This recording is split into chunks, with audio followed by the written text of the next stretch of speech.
everyone, and welcome to the undisputed heavyweight champion of the world show made for the fans by a fan. I am your host, as always, Richard Tiemann, and this is the award-winning Fan Show.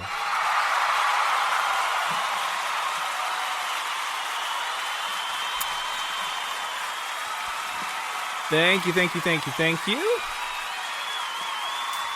Thank you. It is Tuesday, and it is episode 450. Think about that. 450. We've been doing this here the Fan Show way, which means everyone is a fan of something, and we have got something for every single fan. Yes, even if you're a Chiefs fan, we've got something for you. You won the Super Bowl, so I hope you're enjoying it. If you're a Seahawks fan, probably not as much. Probably don't have as much for you as the rest of the fans. If you're a Jaguars fan, I got nothing, come to think of it. Maybe something. I mean, if you're in Jacksonville and you're a fan of the Jaguars, you may also be a fan of the Sharks. We cover some Sharks football here, a National Arena League. We'll probably touch on that a little bit. But nonetheless, you get the point. You get the idea. Everyone's a fan of something, and for the most part, we have something for every fan. So welcome to my Tuesday evening episode. A little late tonight because with a new month comes a new course for my Dan Patrick School of Sportscasting. And I know you're thinking it's the 11th. What are you talking about? Yes, but it's every 4 weeks, and so you don't always start a brand new course at the very beginning of each month. So we are in week 1 of Advanced Interviewing and Reporting, which is a course that I have great interest in. Really, all of the courses I've had great special interest in, but this one, obviously, a lot of what I see myself doing as far as field reporting, sideline reporting, interviewing on the show, anything I can do to work on my craft, to perfect my craft and get better, I want to do. So we have our weekly video chat call. They're called go-to training sessions. Any questions we have, we can ask then. We go over the assignments for the week, the course material, and that happens to be Tuesdays for this class at 6 Central Time, which is the time that I would normally go live on the Fan Show. So we had that, so we have 3 more, or I guess technically 2 more, yeah, because we're in week 2 now. So yeah, it started at the beginning of the month. But what I mean is that my apologies that we weren't here sooner, but here we are. And we do have a great show for you. I think this is a great episode, 450. You know, you might think, well, in another 50, you're going to be at the 500, and who saw that coming? But 450 is still something to celebrate.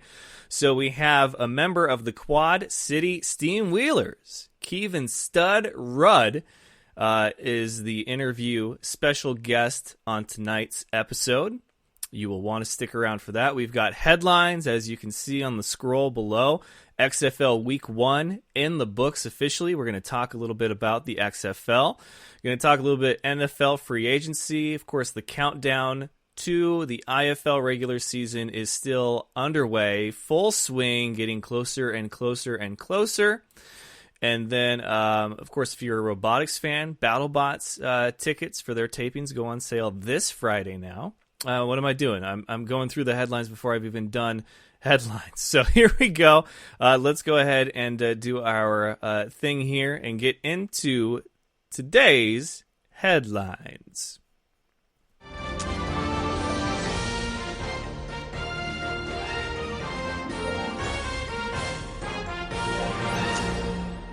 Headlines, of course, brought to you by Dynamite Enterprises, where you can customize your world. So anything that you want, if it's a polo, a shirt, a hat, a piece of apparel, they can do that. If you need business cards, they can do that, which was one of the oddest things that I thought they could customize. But nonetheless, they do it. They do trophies, plaques, awards, medals, things of that nature. If you are the owner, manager, or coach of a sports team and you want to award them, hit them up and they can get you customized trophies and awards for your guys. Hopefully only winners and no participation ones. But they do great work with apparel. If you need something, like for me here, I needed some mic flags, tablecloth, backdrop. They hooked me up with all of that, my logo and artwork on it. and I am happy as a clam. So visit dynamiteenterprises.com. Check out their online catalog. Really, the best way to view all the stuff that they've done and can do is by going to their Instagram, which is Dynamite Enterprises. And then once you know, hit up Ethan at dynamiteenterprises.com. So headlines, of course, we have quite a few. And those first, though, we must begin with XFL week number 1. Did your team win? Did you even watch week 1? I thought it was great. I thought it was a fantastic debut of something new, and I had a similar level of optimism about the AAF last year. I get it, okay? So sue me. I'm an optimist. I like to see young, talented athletes get another opportunity. Maybe for the older, talented athletes, get a last chance. But this is what the XFL is supposed to do, and it's what the AAF was supposed to be. But I feel like this is better because they're not cookie cutter football that just is happening in the springtime. It's different. I liked it. I loved the kickoff concept. Holy crap. NFL preaches safety, and I don't know how they didn't come up with something like this yet, but if they do now, they're going to have to steal it from the XFL because it is brilliant. I do like the point after attempts, although I feel like there should be an option for a field goal for an extra point of some kind of value. But being able to go for 1, 2, or 3, and what you choose is how far from the goal line you go for your point after. But kickers, though, and they need love too, folks, kickers really got the short end of the stick on that simply because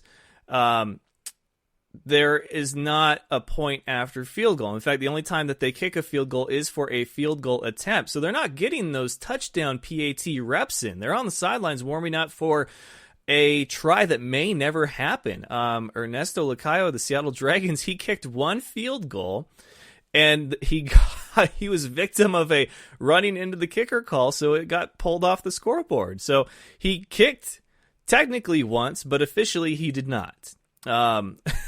It was sad because I wanted him to be the first points of the XFL. I thought it was going to happen, and it didn't. The Dragons were the first touchdown of the XFL, and I thought that was really cool. So, did you watch? What did you think? Did your team win? Those are obviously the big questions that we're going to start off with here on this Tuesday edition of the Fan Show. As a Dragons fan, my team did not win, so that was sad. But, you know, the reality is that it was a great game. 31-19 was the final score in DC. Houston over the Wildcats 37-17. Roughnecks get their first win.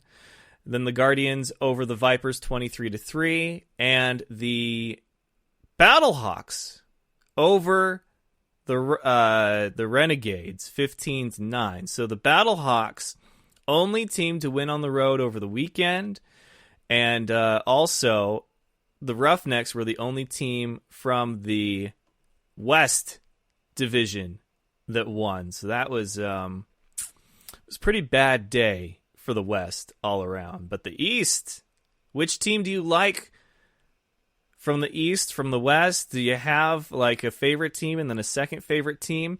I thought that the Dragons are a really solid team. Silver is a good quarterback, not a great quarterback, which is probably why he's in the XFL to begin with. But he can throw. He just sometimes threw it to the wrong team. So the Dragons will have to work on that. I still like Jim Zorn. Their wide receiver, Austin, is it Proley? He was great, man. He was a lot of fun to watch. So the Dragons, a lot of potential there. I see Silver as kind of a Jameis Winston quarterback where he's going to throw you some big gains, some first downs, some touchdowns, but he's also going to turn it over as well. Could have just been week 1 jitters. Who knows? Chalk it up to whatever you want, but I did like what I saw. Now, that was the game that I watched the closest, was the Dragons taking on the Defenders of DC. I watched a little bit of the next game, which was the Wildcats and the Roughnecks. I thought Roughnecks had a really good look. I think they have a very solid team. I did not watch the Vipers and the Guardians or the Battlehawks and the Renegades. I know, but Sunday just got kind of crazy with homework and everything else that's been going on. But I did keep up with the highlights on Twitter. Vipers, man, you don't want to say that there's a worse team in the XFL, and obviously it's only week 1, but man, everything that I saw, that I heard about the Vipers' performance, or I guess lack thereof, that was bad. 3 points in their debut. Now, how good are the Guardians? I don't know. But obviously the Roughnecks scored a lot of points. DC scored a lot of points. And it wasn't blowouts, Seattle put up 19. And a lot of DC's points came from special teams and defense. So how good is their offense really? Cardale Jones, how good of a quarterback is he really? Houston and LA, 17-37. So obviously the Wildcats able to score some points. Dallas, 9.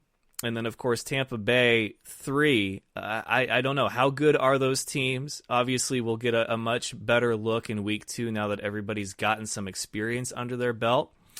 Let's see. Nigel, Matt, Lon, good to see you guys. Nigel says, how do you feel about the XFL defensive coordinator to get fired after game 1? I didn't see that yet, but wow, man, are the Browns running that thing? Like that's too soon, man.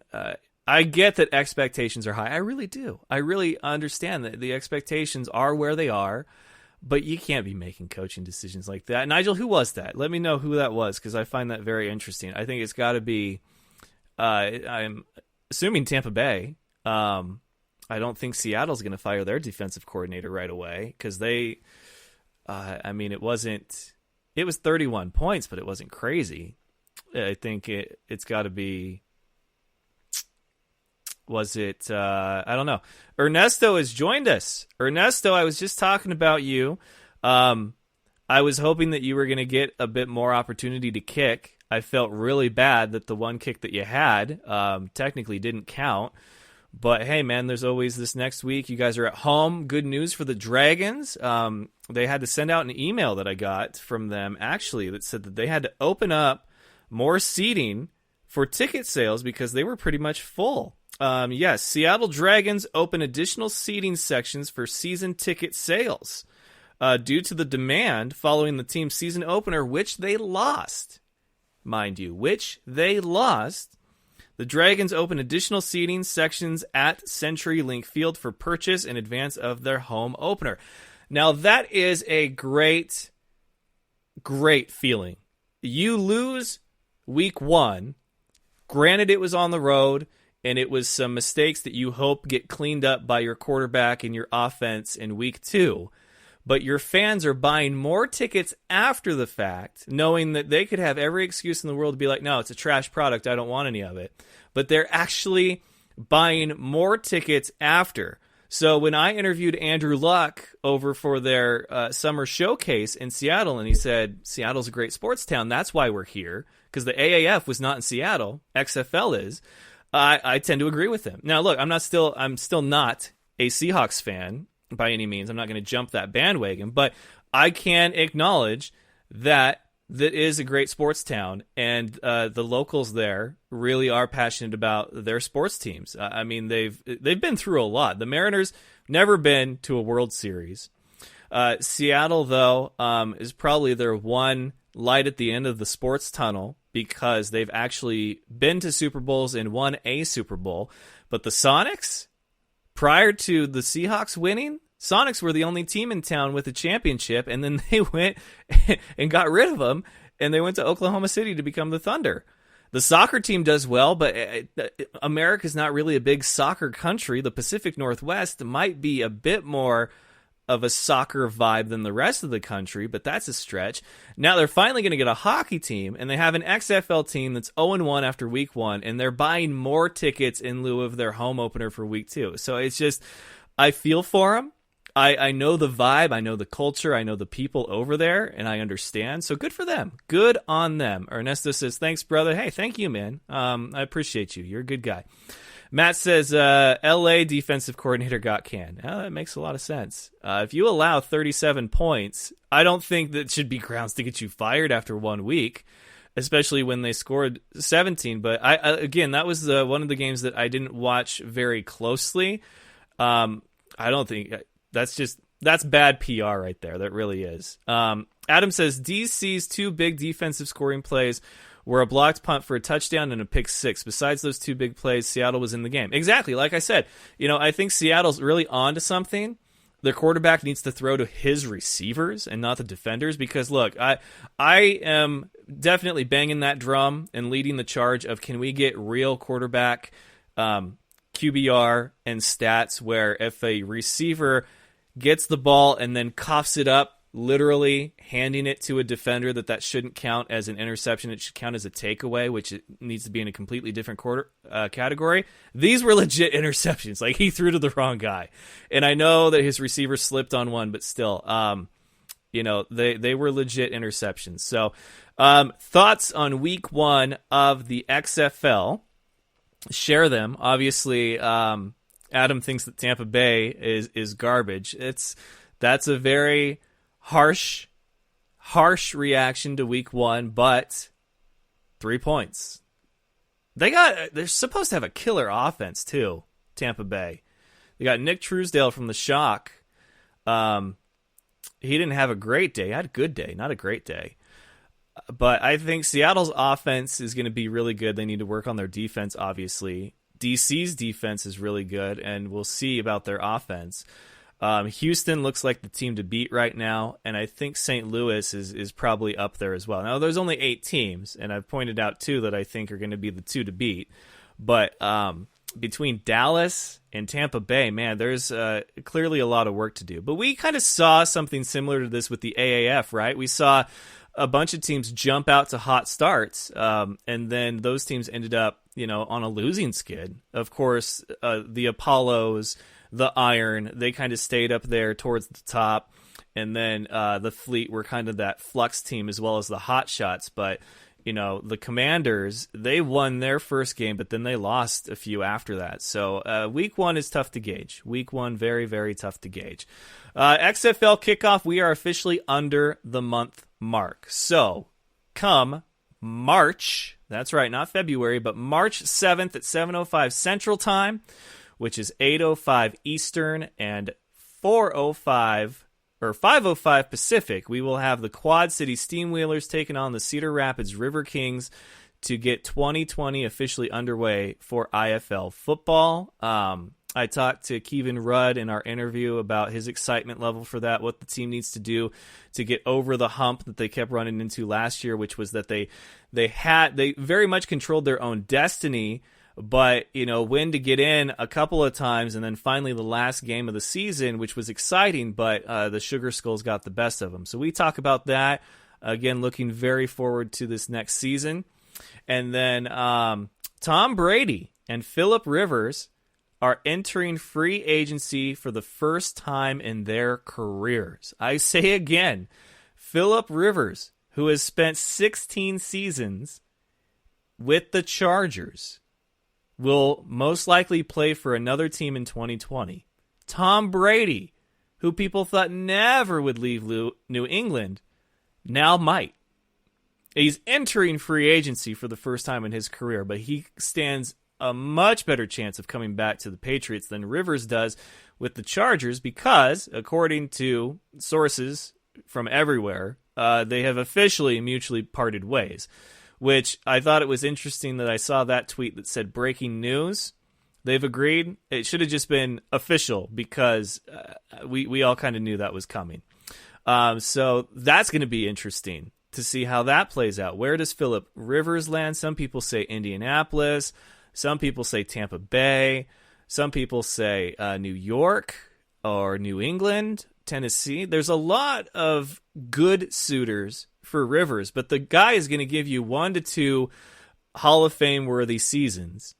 Granted, he has a good line and guys to throw to, but beyond that, I really don't know what a team hopes to get out of him other than just a team that feels they're a quarterback away from winning the Super Bowl. Is that Indy? Is that the Colts? Maybe. But this is kind of a Peyton Manning situation, right? We're now on Rivers and Brady watch officially. I feel like Brady would be the biggest name to ever enter free agency in history. That includes Manning. Manning was a huge name, but Brady, I think mainly because we never thought we'd see the day, right? Rivers is got to be top 4 now. So I think it goes Brady, Favre, Manning, and then Rivers as far as in the last decade and top free agency watch guys from the NFL. I don't know where they end up. I think Rivers is probably going to look for a team that he feels he can mesh well with their coach, their offensive coordinators on the same page, and he's got a line that can protect him.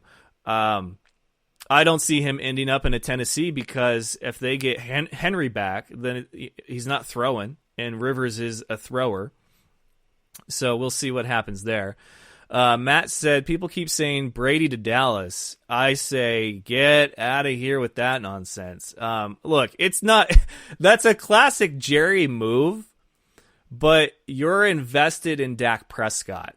Now, I don't know how much say McCarthy is getting in this. If he says, hey, Brady's a free agent, let's pull that trigger. Jerry would be the guy that could get it done. But why? Because if that happens, Dak's not going to sit back up to him. Dak's going to go somewhere else. And I don't know what value he has on the open market to go and play elsewhere. But whatever team brings in Brady or Rivers had better expect that their backup or that their current starter is probably not going to want to be backup unless they are already kind of the backup. Like, I think whoever gets Bridgewater is going to be great. And he is a quarterback that you get for not the long-term future, but at least the next several years and not just the next 1 to 2. He proved that he could win with New Orleans, and I think that will raise his stock. But if Brady goes to Dallas and then Dak leaves, who gets him? So right now I think that Brady going to Tennessee makes a lot of sense because Tannehill is not their franchise quarterback. No matter how much you want to think that he might be, he's not the guy in Tennessee. And for those of you saying, well, there's Mariota, he got benched in favor of Tannehill, so he's probably going to move on too. I think Brady in Tennessee makes a lot of sense, and I think Rivers in Tampa Bay makes a lot of sense too. And if you're thinking, well, Jameis Winston's their guy, he's not. Jameis Winston is not Tampa Bay's guy, especially for the price he's asking for. I mean, he's going to end up somewhere else.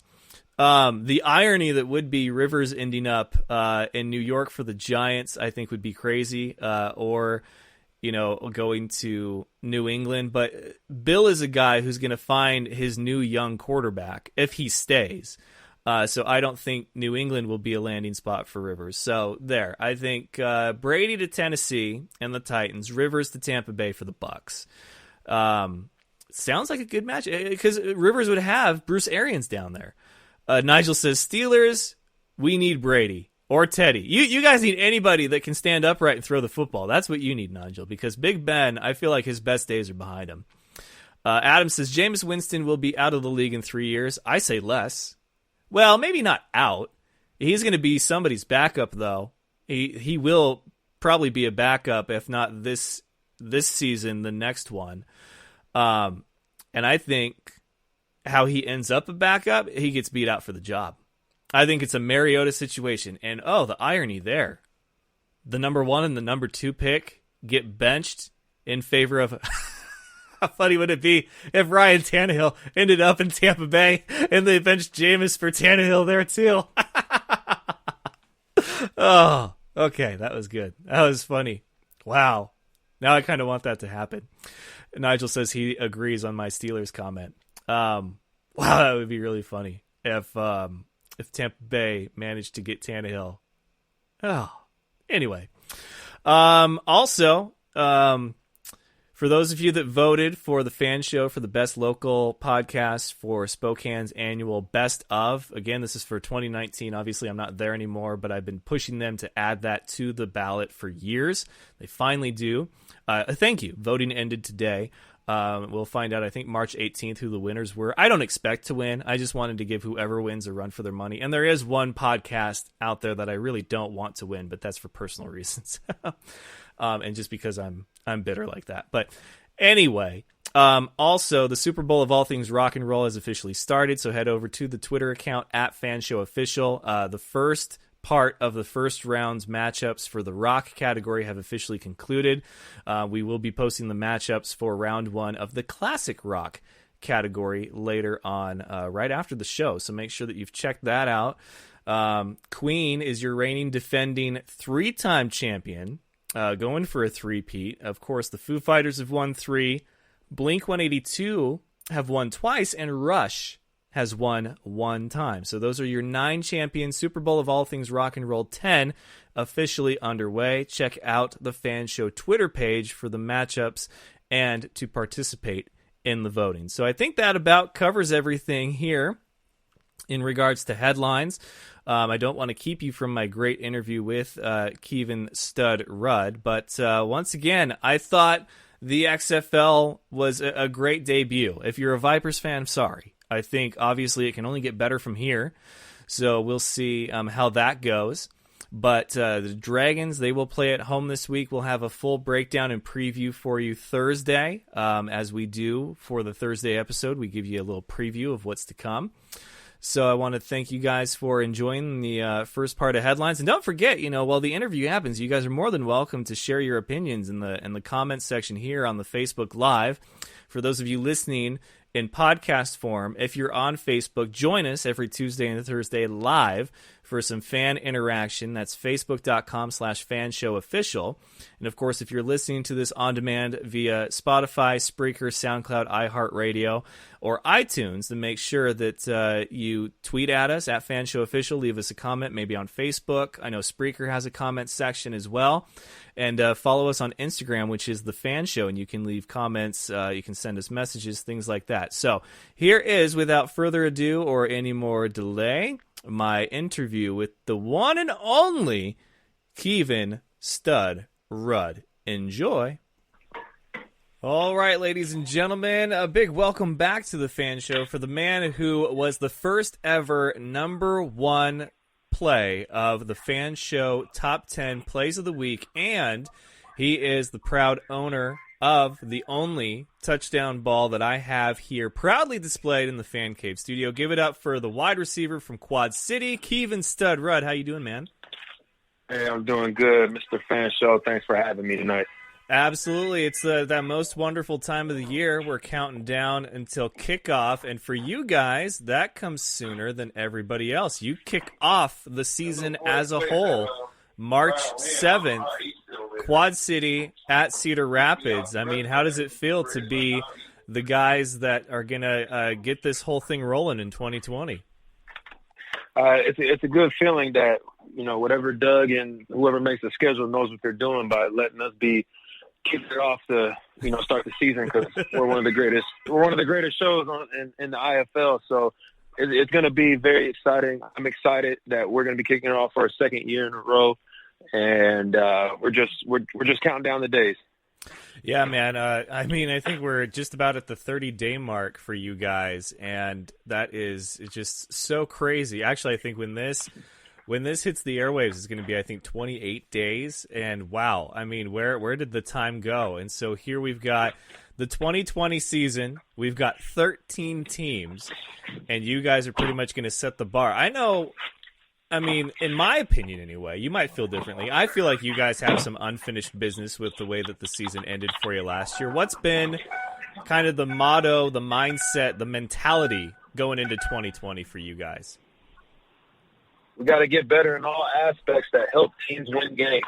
So whatever that is, we're going to figure that out as a whole, on and off the field, to help us get to the position that we want to be at. And I think what Coach is putting together this year, he's just been telling us he's got something brewing. Usually when he does that, that means he's up 24/7, calculating whatever it is he's got going on in this crazy mind. To help us win, pull out these games, So I think that's fueling some of the guys that are returning, because we're around here more, so we see Coach more often than some of the new guys. But I believe once the new guys get here and work together as a team, they'll see what he's putting together that'll help us be a lot more victorious this year.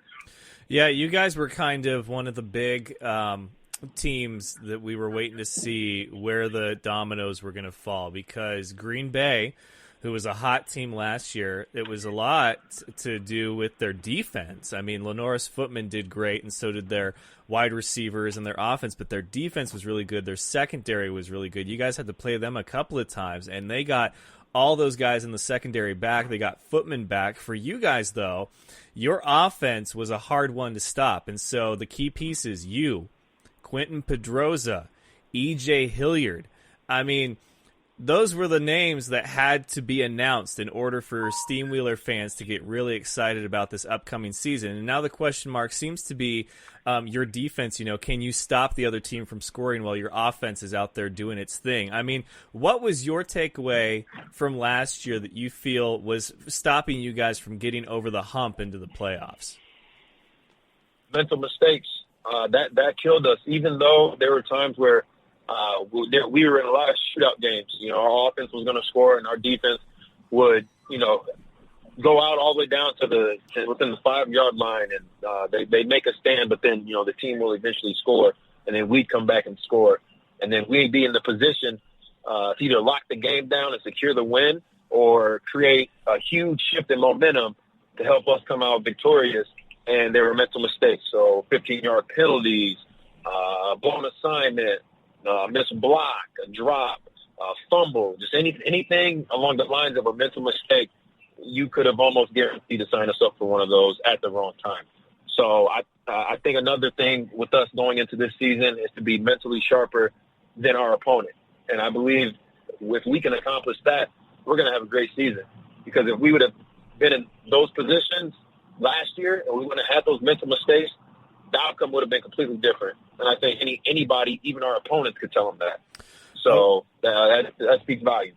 Yeah, for sure. You guys were a team that I thought was going to get that last playoff spot, but Tucson, they really got it clicking for themselves late on in the season. So you guys were right there, needed to win to get in, made for a very exciting regular season finale, but obviously not the outcome you wanted. You mentioned, mental mistakes, and I think penalties obviously are mistakes that you want to avoid out on the field, because that's not only, costing you, it's costing your team. If it's offsides, if it's pass interference, if it's a late hit, personal foul, whatever. But it's really hard to fix the mistakes that you don't know until it happens, right? A missed tackle, or you juke left when you should have juked right, or maybe the ball hit the hand just in the not so sweet spot and that thing bounces off and you can't haul it in. I mean, those are the mistakes that you don't see coming until they happen. So as a veteran in that locker room, how do you have a sense of kind of self-accountability, and how do you make sure that everybody in there, all 25 guys, are on the same page come week one? It honestly starts with practice. When we're in there locked in with practice, I'm a firm believer in you practice how you play. So if there's, coach doesn't tolerate too much horseplay, too much being unfocused. He wants laser focus in practice, and that's what we need. We just need to fine tune that so guys can understand that this is going to translate what happens in the game, and that's what happened. If there's false starts, and we have to keep redoing certain drills or certain plays because people aren't understanding the concept and we're not operating on all cylinders, then that's what's going to happen in the game. There's not a lot of people that can just practice so nonchalant and go in the game and just turn it on, especially in a team sport. That's not how it works. So I think that's something that I'm going to take into consideration coming into this. This will be my third year, but I understand the game well enough to consider myself a vet.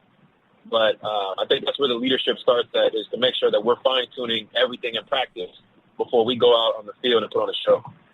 Yeah, there's very little room for error this year because a couple of things. And as a competitor, I know that you fully understand and fully appreciate what the 2020 season can mean for guys like you. And that is that, one, there are 13 teams now in this league, and they are all going to be competitive because we've got the best crop of head coaches that the league has probably had in either its entirety or in a long time.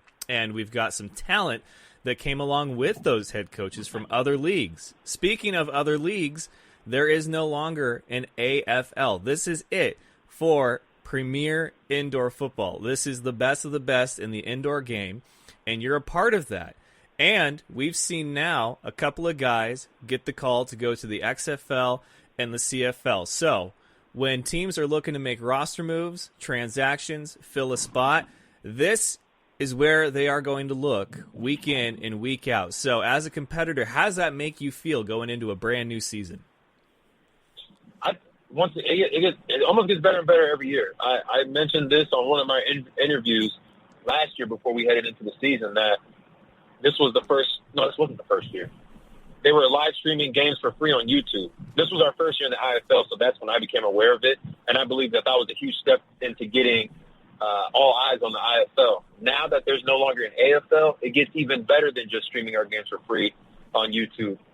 There's no more AFL, so there's essentially no league above us doing indoor football the way that we're going to be doing it. And now that the XFL is kicked off and judging off the first week, it looks like, they're in pretty good shape. I think guys are going to be more competitive, more hungry out there to shine just in case something happens, or if they get their opportunity to get called up, or if there's coaches or scouts or whoever it is out there looking for players to join their team in the higher league. This is one of the places that they're going to come to besides the XFL. Now that there's no longer an AFL. So I think this is going to be a huge opportunity for each team, each organization, and the league itself. What does that do for you as a competitor? Because you guys will compete in just about everything. I mean, you guys will go and grab your meal at the buffet or whatever, the team meal, sit down and race and be like, whoever's done first, or if you can't finish your full meal, you got to ride in the back on the way to practice, or you got to do the other guy's laundry. You guys will compete literally every chance you get. First one to the door, or, the first one to get suited up and out on the field.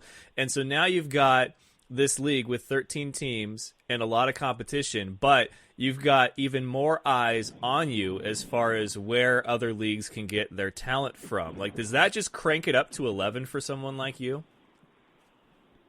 I mean, I go into each opportunity just humble and thankful first and foremost, and I make the most out of it. So, of course, I'm going to go out there and compete and take advantage of the opportunity given to me. And if something arises from that, I'll weigh my options and go from there. But now that there seems like a heightened awareness of what's going on in our league and opportunities elsewhere, that's going to turn it up a notch. And, I'm going to do my best to stay in control of everything that I'm in control of and let the rest play it out. And for other guys, I know their motor is going to be running too. So if everybody else's motor is running, mine's definitely going to be running. So I'm just going to make sure mine's on, high octane, and I'm running fluent and taking advantage of everything that comes across my way. Your guys' home opener is against the Arizona Rattlers. What is that? I mean, have you even thought about that game yet? I have, because I believe that's going to set the tone, especially for how it's going to show what we did during our off season, how we're going to come out, a brand new team, brand new mindset, and it's going to show us competing with one of the most historic teams in indoor football. And I'm pretty sure they've never been to Quad Cities, if I can remember correctly. I think this will be their first time there, and it's our first home game, kicking it off with six-time champion of indoor football. Mixed in with some AFL. I'm not sure the exact numbers, but it's going to be huge. I've definitely thought about it. Doug's been making a lot of noise about it. He can't wait to have them here. And once we get this roster set, there's going to be a lot of new guys. We're definitely going to have to spread the word on how important it is to defend our home field. We got a pretty good opponent coming into our house. Yeah, and with that, you guys have a great home crowd. You really do. When I was in Quad City last year, I was really taken back by just how passionate the fans are there. And not that there was ever any doubt, but, a league like the IFL, you wonder how certain markets do, and your guys' market's doing just fine. And, of course, to get to that game, you must first go through the River Kings. I almost said the Titans. The River Kings of Cedar Rapids, who they're going to be playing for something as well, because last year did not go very well for them. There were 2 shutouts in the league, and they were on the receiving end of both. How do you prepare for an opponent that you know coming out of the gate at home is going to want to tear you to pieces? We prepare for them like we're going to prepare for anybody else. We're going to go in there, do our jobs, take care of business, and go back home. So that's going to be our mindset. And if we do everything we're supposed to do, we'll come out victorious. We just being a professional, along with the other guys and coaches, we know teams like that. They're almost sleeper games.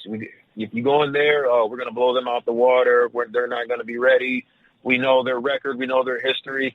That's when the unexpected happens and upsets happen. So we're going to go in there. It's a brand new season. We obviously want to go 1-0, and that's going to be our goal. Yeah, I think the XFL could use some stud rud. I'm just saying that. So hopefully you've got your pieces where you need them to be right now as that season has started off. Because there's teams that I'm like, that's their wideout right there. Like, come on now. So yeah, I hope all you guys. My dad asked me about it, and my brother and a few of my buddies texted me like, "Hey man, you been watching this?" I'm like, "Nah, I haven't been watching. I'm just trying to focus on what I got now." But from what I've seen, a couple clips on Twitter, I'm like, myself and along with a few other people I know can definitely be out there making some plays right now.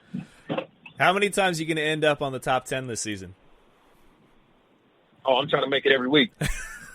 Even the bye weeks? I might be in the crowd out there scouting, might do a little something, but no, I'm gonna try to make it. I'm gonna try to make it on there every week. Just try to make huge plays for my team. I think it's kind of been one of my roles. Try to get our team juiced up, make a big play, and get everybody amped up about whatever it is that I can do on the field to help our team come out on top and get the momentum changed. So I look forward to that definitely.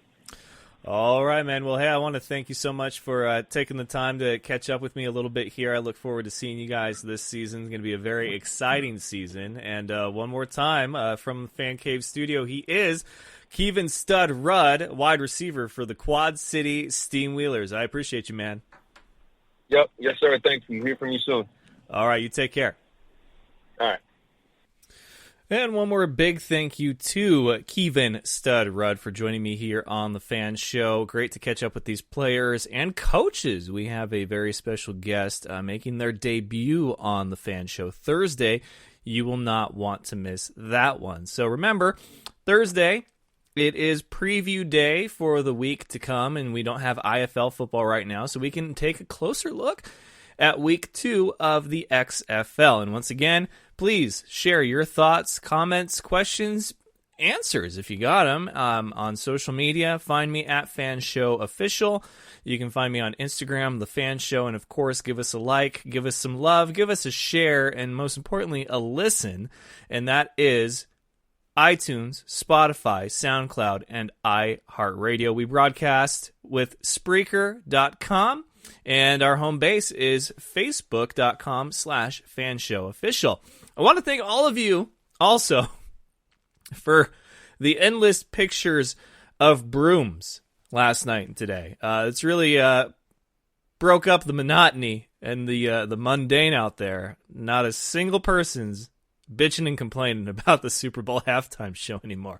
So for those of you that participated in the broom challenge, whatever you want to call it, thank you. That is going to be memories on Facebook that I won't soon forget. Just a timeline full of brooms standing straight up in the middle of a kitchen floor.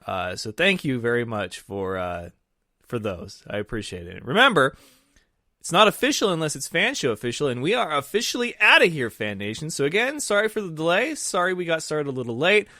Life happens, and life comes at you fast. You don't stop and look around, you might miss it, or however the quote goes from Ferris Bueller. So, until next time, Thursday, best of luck to you and yours. Go Niners, and remember, of course, it's all fun and games until you butt fumble. Good night, folks! Do you remember the time that Mark Sanchez ran into his own player's butt? That was funny sports.